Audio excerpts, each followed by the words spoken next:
illustration 12 பார்க்க போறோம். என்ன கொடுத்திருக்காங்க பாருங்க sumsல from the following particulars show how the items subscription will appear in the income and expenditure account for the year ended 31st 12 2018. so இதுதான் உங்களோட என்னது current year கரெக்ட்டுங்களா? so 2018 தான் என்னது உங்களுக்கு current year. ஓகே, ஸோ அப்புறம் பாருங்க இங்க வேற என்ன கொடுத்துருக்காங்க, சப்ஸ்கிரிப்ஷன் ரிசீவ் இன் 2018. ஸோ ரிசீவ் ஆயிருக்கு எவ்வளோ 16,000. ஓகேங்களா, 16,000 எவ்வளோ என்ன ஆயிருக்கு அந்த டைம்ல உங்களுக்கு மொத்தமா சப்ஸ்கிரிப்ஷன் வந்து 16,000 தான் ரிசீவ் ஆயிருக்குன்னு சொல்றாங்க. அப்புறம் பாருங்க விச் இன்க்ளூட்ஸ்ன்னு சொல்றாங்க. இதுல என்னெல்லாம் இன்க்ளூட் இருக்கு பாருங்க, 3,000 ஃபார் 2017. அப்போ ஸோ 2017ல என்னவா இருக்கு உங்களுக்கு 3,000 வரை இதுல இன்க்ளூடா இருக்கு ப்ரீவியஸ் இயர், கரெக்டுங்களா? அப்புறம் வேற என்ன சொல்றாங்க, 5,000 ஃபார் 2019 சொல்றாங்க. அப்ப இதுல உங்களுக்கு நெக்ஸ்ட் இயர் சப்சிக்வெண்ட் இயர்ல பாத்தீங்கன்னா இதுல உங்களுக்கு எவ்வளவு இன்க்ளூடா இருக்குன்னு சொல்றாங்க, 5,000 இன்க்ளூடா இருக்குன்றாங்க. ஓகேங்களா, ஸோ இது கூட நம்ம என்ன பண்ணோம், லெஸ் பண்ணோம், இதுவும் லெஸ் பண்ணணும். அதுக்கப்புறம் வேற என்ன இருக்குங்க, subscription outstanding for the year current year இது. அப்ப கரண்ட் இயருக்கு நம்ம என்ன பண்ணோம், 4,000 நம்ம வந்து ஆட் பண்ணோம், கரெக்டுங்களா? அவுட்ஸ்டாண்டிங் இது. ஸோ அவுட்ஸ்டாண்டிங் இந்த மாதிரி போட்டிங்கன்னா எப்பவுமே தப்பே ஆகாது, கரெக்டாக எழுதிடுவீங்க நீங்கள். Okay, subscription for 2,000 was received in advance. So அட்வான்ஸ்லேயே ரிசீவ் ஆயிடுச்சு.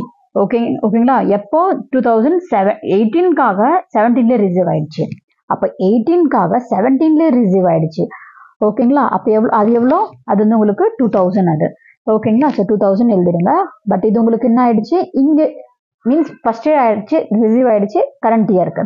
அப்போ இதை நம்ம என்ன பண்ணுவோம், ஆட் பண்ணிப்போம். ஓகேங்களா, புரிஞ்சிச்சா இப்போ?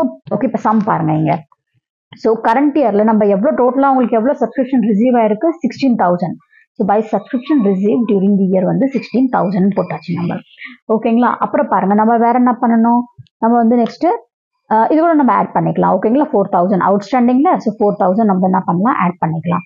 So for add subscription due for டியூவா தான் இருக்குது. ஓகே, இதுதான் அவுட்ஸ்டாண்டிங்.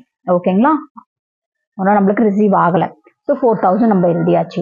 அதுக்கப்புறம் பாருங்க இந்த அமௌண்ட் வந்து நம்மளுக்கு என்ன ஆயிடுச்சு, முன்னாடியே கிடைச்சிச்சு, கரண்ட் இயருக்காக முன்னாடியே ப்ரீவியஸ் இயரே கிடைச்சிச்சு. அப்போ நம்ம என்ன பண்ணுவோம், அதை கூட ஆட் பண்ணுவோம். Received in advance in 2017 for 2018, 2,000 add பண்ணிக்கோங்க. ஓகேங்களா, அதுக்கப்புறம் என்ன கொடுத்துருக்காங்க பாருங்க, இந்த அமௌண்ட் ப்ரீவியஸ் இயர் அமௌண்ட், கரெக்டுங்களா? இது நம்ம என்ன பண்ணணும், லெஸ் பண்ணணும், right? So less subscription received for 2017 போட்டு 3,000 போட்டுருங்க. ஓகேங்களா, அதுக்கப்புறம் இது ரெண்டுமே ஆட் பண்ணா லெஸ் பண்ணா உங்களுக்கு 13,000 வந்துடும். அதுக்கப்புறம் பாருங்க இந்த 5,000 வேற இருக்கு. 5,000 என்ன பண்ணணும் நம்ம, இது வந்து நெக்ஸ்ட் இயர் சப்சிக்வெண்ட் இயர் இது. லெஸ் சப்ஸ்கிரிப்ஷன் ரிசீவ்டு ஃபார் 2019 நம்ம லெஸ் பண்ணிடணும் அதை.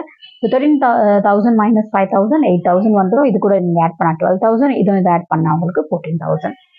ஓகே, ரொம்பவே ஈஸி இது, ஒன்றும் டிஃபிகல்ட் கிடையாது. ஒழுங்கா கான்செப்ட் புரிஞ்சுதுன்னா எல்லா சம்ஸும் உங்களுக்கு ஈஸியா இருக்கும் அண்ட் நல்லா மார்க்கும் நீங்க ஸ்கோர் பண்ணிக்கலாம். ஓகேங்களா, அவ்வளோதான் இந்த வீடியோல.